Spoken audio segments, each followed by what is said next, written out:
السلام عليكم ورحمة الله تعالى وبركاته. دعوتكم كي أكم جرتن بقى جراتن الحمد لله رب العالمين. ربي بقى لنا جو هرّا فيديو براتين سنين وفي الناس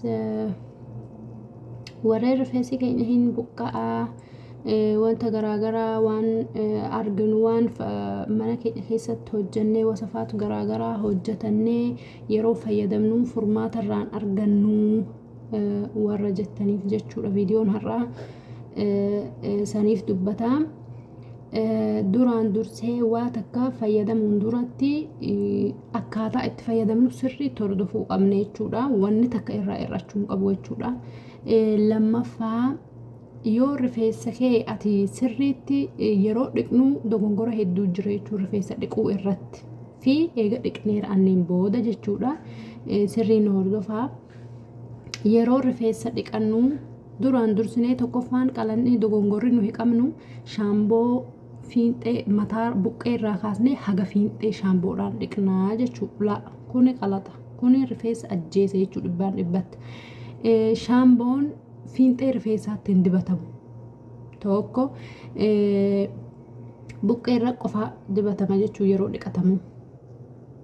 Yeroo siniin jedhu shaamboon yeroo buqqee keenya kana rignee fagnee nagahaan shaamboodhaan yeroo dhiqannu hoomachoo shaamboo sanii gadi hin bu'a jechuu gara fiinxee rifeensaatti waan ta'eef shaamboo rifeensa godhuu hin barbaachisu jechuu.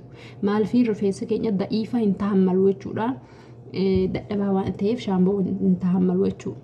Tokkoffaan kana lammaffaan koondireekshinii yookaan balsam warra fayyadamtan rifeensa keessan buqqee irra dibattan kunillee dogongora guddaa nuyi qabnu jechuudha rifeensa dhiquu keessatti. Wanneen balsamii fiinxee qofaa dibatama. Buqqee inuu hin tuqsiisnu maaliifiin hin luqqisa waan ta'eef jechuudha. Hin dadhabsaa akka luucceessu akka rifeensa nuuf jiisummi kan balsam fayyadamnu. Saniifuu buqqee irratti fayyadamu. Buqqee irra fayyadamnaan jiisee dadhabsee luucceessee hin luqqisaa jechuudha. Fiinxee qofaa dibanne jechuudha. Daqiiqaa lamaa kaasnee haga daqiiqaa 5 qofaa balsam kan ofirra keenyu jechuudha yeroo mana shawaa dhiqnee rifeensa dhiqannu jechuudha. Lammaffaan kanaa sadaffaa yeroo dhiqannee ra'annetti miinshafaa yookaan waan fooxaa rifeensa itti goggoysannu saniin haala humnaan haala badaa ta'e riguu jechuudha. Kuni rifeensa luqqisa hin barbaachisu yoo danda'ame fooxaadhaan rifeensa goggoysachuu dhiisuun gaariidha. Waan akka garam istirichi huccuu uffata istirichi ta'een rifeensa goggoysuun gaariidha. Innis akkamitti goggoysinaa inuma irrum keenya malee itti riguu hin barbaachisu yookaan suutaan akkana rifeensa keessatti akkana godhee yookaan suutaan itti goggoysuu qabna jechuudha.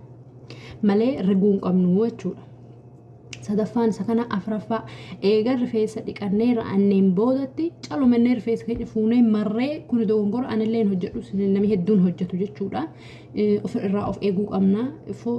Akkanumatti finneeti marree akkanuma dhiisu kun dogongora guddaa dhiisuu hin qabnu. Rifeensi keenya akkuma gadi gadhiifannetti bishaan irraa yaa'ee goggogee ofiisaatii goggogee sirriif filamuu qabaa jechuudha.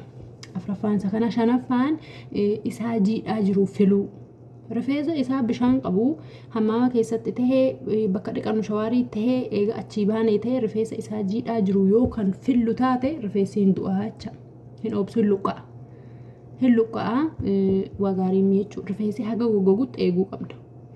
Haga goggogutti akkaataan itti eegnu marree yookaan shaashiidhaan marree suuntaan yookaan biimaa waan garaagaraa itti rifeensatti hidhannu hiinee suuntaan rifeensi isaa hiikaa jiru ta'uu qaba jechuudha.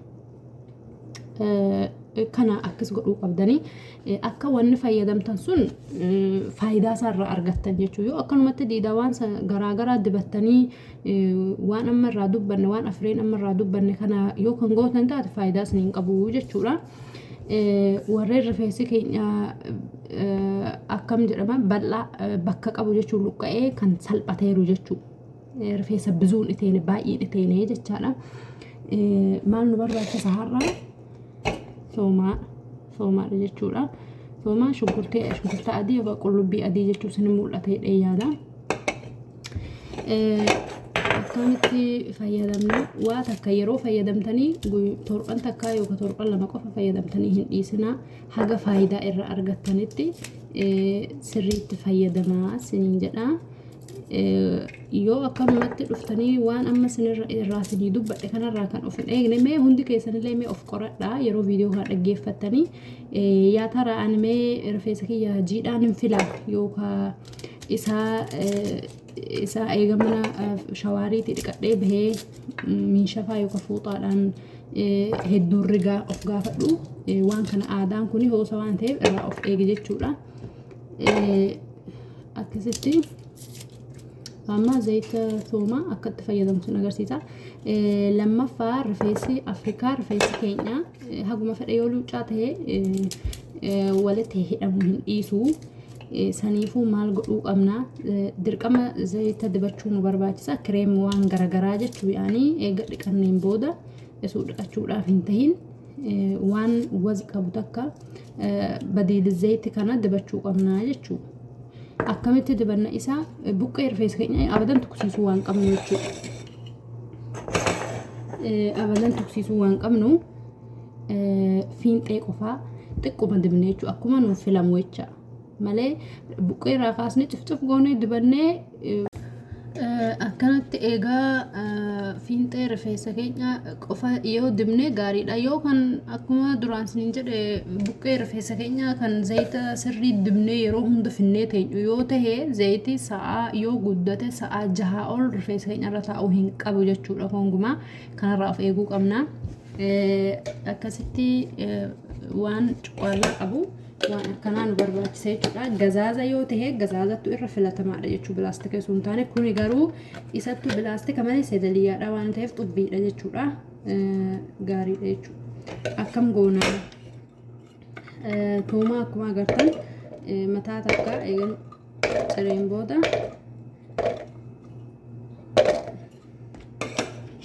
kana fakkaata. Akkuma agartan zayita zayituuna yeroo fayyadamtanii rifeensaaf zayituuna zayita bikir ta'uu qaba jechuudha. Zayita bikir faayidaan isaa guddaadha. Viitaamina cimaadha. Akkanatti toomaa malladhee qopheessine kana naqnaa jechuudha.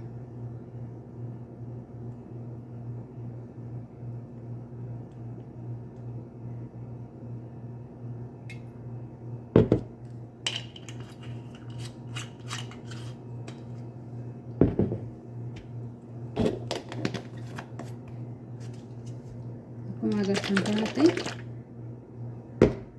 akkam godhuu qabna.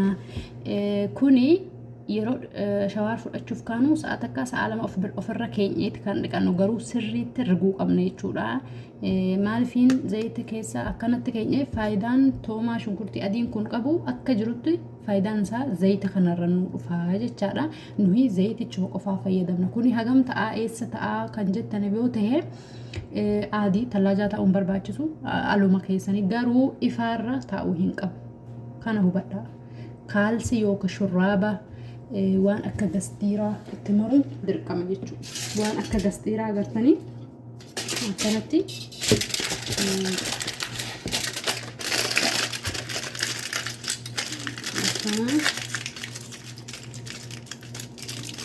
bakka ifaan hin jirre doolaaba keessa kanaba jala bakka dukkana ta'e walumaa galatti bakka dukkana ta'e akkanatti taa'uu qabaa jechuudha. Guyyuu isuuf fayyadamin dura akkana raasuu qabna. Faayidaan toomaa kana zayita irra kan barbaannaa jechuudha. Egaa akkana goone dagachuun qabnu yeroo rifeensa dhiqannu bishaan o'aa dafaa sun taane bishaan jiddu galeessa ta'een eega dhiqanneen booda xumurre khalaas yeroo jennu bishaan qabbanaadhaan rifeensa keenya uraa isaa cufuu qabna. Basamaat rifeensi keenya qabu cufuu qabna jechuudha. Basamaat jechuun uraa jechuudha. Cufamuu qaba akka rifeensi luqqa'uudhaaf san gargaara jechuudha.